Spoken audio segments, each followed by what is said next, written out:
ಇದೊಂದು ವಿಶೇಷ ಪ್ರಕರಣವಾಗಿದೆ. ಕಾರಣ ಈ ಪ್ರಕರಣ ಗತಿಸಿ 15 ವರ್ಷಗಳ ಆಗಿದೆ. ಈ ಪ್ರಕರಣದ ಕೊಲೆ ನಡೆದು 5 ವರ್ಷಗಳ ನಂತರ ದೂರು ದಾಖಲಿಸಲಾಗಿದೆ. ನಾವು ಹೇಳ್ತೇವೆ ಮನುಷ್ಯ ಕಾಣೆ ಆಗ್ಬೋದು, ಆದರೆ ಪ್ರಕರಣ ಯಾವತ್ತೂ ಸಾಯೋಲ್ಲ ಅಂತೇಳಿ. Crime once takes it's birth, it can never dye till legal disposal ಅಂತೇಳಿ. ಈ ಹಿನ್ನೆಲೆಯಲ್ಲಿ ಈ ಪ್ರಕರಣ ಒಂದು ವಿಶೇಷತೆಯನ್ನು ಹೊಂದಿದೆ. ಈ ಪ್ರಕರಣದ ಆರೋಪಿತರಿಬ್ಬರು ಅನೈತಿಕ ಸಂಬಂಧ ಹೊಂದಿದ್ದ ಹಿನ್ನೆಲೆಯಲ್ಲಿ ಎರಡನೇ ಆರೋಪಿ ಒಂದನೇ ಆರೋಪಿಯೊಂದಿಗೆ ಸೇರಿ ತನ್ನ ಗಂಡನಾದ ಲಕ್ಷ್ಮಣನನ್ನು ಹೀಗೆ ಸುಮಾರು 15 ವರ್ಷಗಳ ಹಿಂದೆ ತಮ್ಮ ಮನೆಯಲ್ಲಿ ದಿಂಬನ್ನು ಉಪಯೋಗಿಸಿ ಕೊಲೆ ಮಾಡ್ತಾರೆ. ತದನಂತರ ಆ ದಿನ ಅವರ ಮಗಳಾದಂತಹ ಈ ಪ್ರಕರಣದ ದೂರುದಾರಳು ಆ ಒಂದು ಕೊಲೆಯನ್ನು ನೋಡಿದಂತಹ ಏಕೈಕ ಪ್ರತ್ಯಕ್ಷ ಸಾಕ್ಷಿ. ಅವಳನ್ನು ಸಹ ಎದುರಿಸಿ ಯಾವುದೇ ದೂರನ್ನು ಕೊಡಲಿಕ್ಕೆ ಮುಂದೆ ಬಂದಿರಲ್ಲ. ಆ ಘಟನೆ ನಡೆದಾಗ ಆ ಪ್ರತ್ಯಕ್ಷ ಸಾಕ್ಷಿ ಮೃತನ ಮಗಳೇನಿದ್ದಾಳೆ ಅವಳು 9ನೇ ತರಗತಿ ವಿದ್ಯಾರ್ಥಿನಿ, ಆಗ್ತಾನೆ ಅವಳಿಗೆ 15 ವರ್ಷ ವಯಸ್ಸು. ಆ ದಿನ ಆ ಘಟನೆಯನ್ನು ನೋಡಿ ಅವಳು ಅವರು ಒಡ್ಡಿದಂತಹ ಭಯದ ಹಿನ್ನೆಲೆಯಲ್ಲಿ ಮೌನಕ್ಕೆ ಶರಣಾಗಿ ತದನಂತರ ಮಾರನೇ ದಿನ ಅವಳು ಯಥಾವತ್ತಾಗಿ ಶಾಲೆಗೆ ಹೋಗ್ತಾಳೆ. ಕೊಲೆಗೀಡಾದ ಆ ಮನೆಯಲ್ಲಿ 3 ಜನ ಮಾತ್ರ ವಾಸಿಗಳು.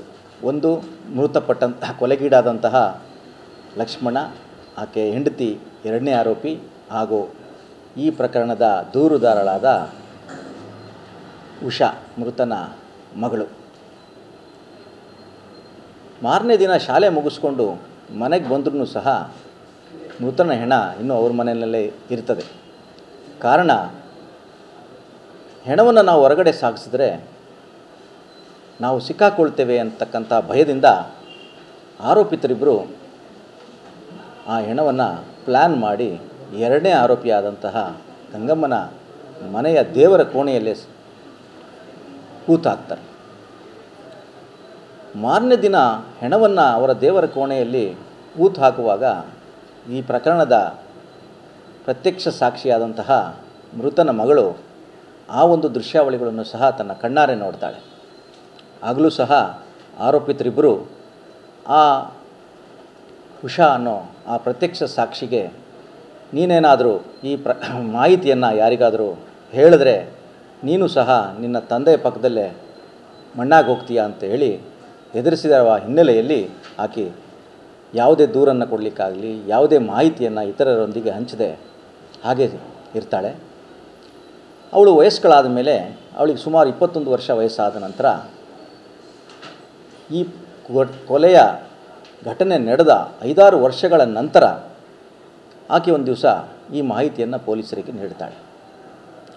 ಮಾಹಿತಿಯನ್ನು ಪಡೆದ ಪೊಲೀಸ್ನವರು ಘಟನಾ ಸ್ಥಳಕ್ಕೆ ಭೇಟಿ ನೀಡಿ ಕೂತಿದ್ದಂತಹ ಸ್ಥಳದಲ್ಲಿ ಹೆಣವನ್ನು ಹೊರಗಡೆ ತೆಗೆದಾಗ ಅವರಿಗೆ ಸಿಗ್ತಕ್ಕಂಥದ್ದು ಬರೀ ಕೊಲೆಗೀಡಾದಂತಹ ಲಕ್ಷ್ಮಣನ ತಲೆಬುರುಡೆ ಮತ್ತು ಅವನ ಮೂಳೆಗಳು, ಶೇಷ ಅಷ್ಟೇ ಸಿಗ್ತದೆ. ಅದನ್ನೆಲ್ಲ ಪರಿಶೀಲನೆಗೊಳಪಡಿಸಿ ಉತ್ತಮವಾದ ತನಿಖೆಯನ್ನು ಕೈಗೊಂಡು ಇದು ಯಾರ ಹೆಣ, ಪುರುಷನದ್ದೇ ಮಹಿಳೆಯದ್ದೇ ಯಾರ್ದು ಅಂತ ತನಿಖೆಯಲ್ಲಿ ದೃಢಪಡಿಸಿಕೊಂಡು ತದನಂತರ ಸತ್ತಂಥ ವ್ಯಕ್ತಿ ಯಾರು ಅಂತಕ್ಕಂಥದ್ದನ್ನು DNA ಪರೀಕ್ಷೆಯ ಮೂಲಕ ಸತ್ತಂತಹ ವ್ಯಕ್ತಿ ದೂರು ಕೊಟ್ಟಂತಹ ದೂರುದಾರಳಾದ ಆಕೆಯ ಮಗಳು ಅಂತಕ್ಕಂಥದ್ದನ್ನು ಸಾಬೀತುಪಡಿಸಿಕೊಂಡು ಆರೋಪಿತರ ವಿರುದ್ಧ ದೋಷಾರೋಪಣಾ ಪಟ್ಟಿಯನ್ನು ಸಲ್ಲಿಸಲಾಗ್ತದೆ. ದೀರ್ಘಕಾಲದ ವಿಚಾರಣೆಯನ್ನು ಹಾಗೂ ವಾದ ವಿವಾದಗಳನ್ನು ಆಲಿಸಿದಂತಹ ಮಾನ್ಯ 1ನೇ ಹೆಚ್ಚುವರಿ ಜಿಲ್ಲಾ ಮತ್ತು ಸತ್ರ ನ್ಯಾಯಾಲಯ ಆರೋಪಿತರು ತಪ್ಪಿತಸ್ಥರೆಂದು ಪರಿಗಣಿಸಿ ನ್ಯಾಯಾಧೀಶರಾದಂತಹ MH ಅಯ್ಯಣ್ಣನವರು ಆರೋಪಿತರಿಗೆ ಜೀವಾವಧಿ ಶಿಕ್ಷೆಯನ್ನು ವಿಧಿಸಿದೆ.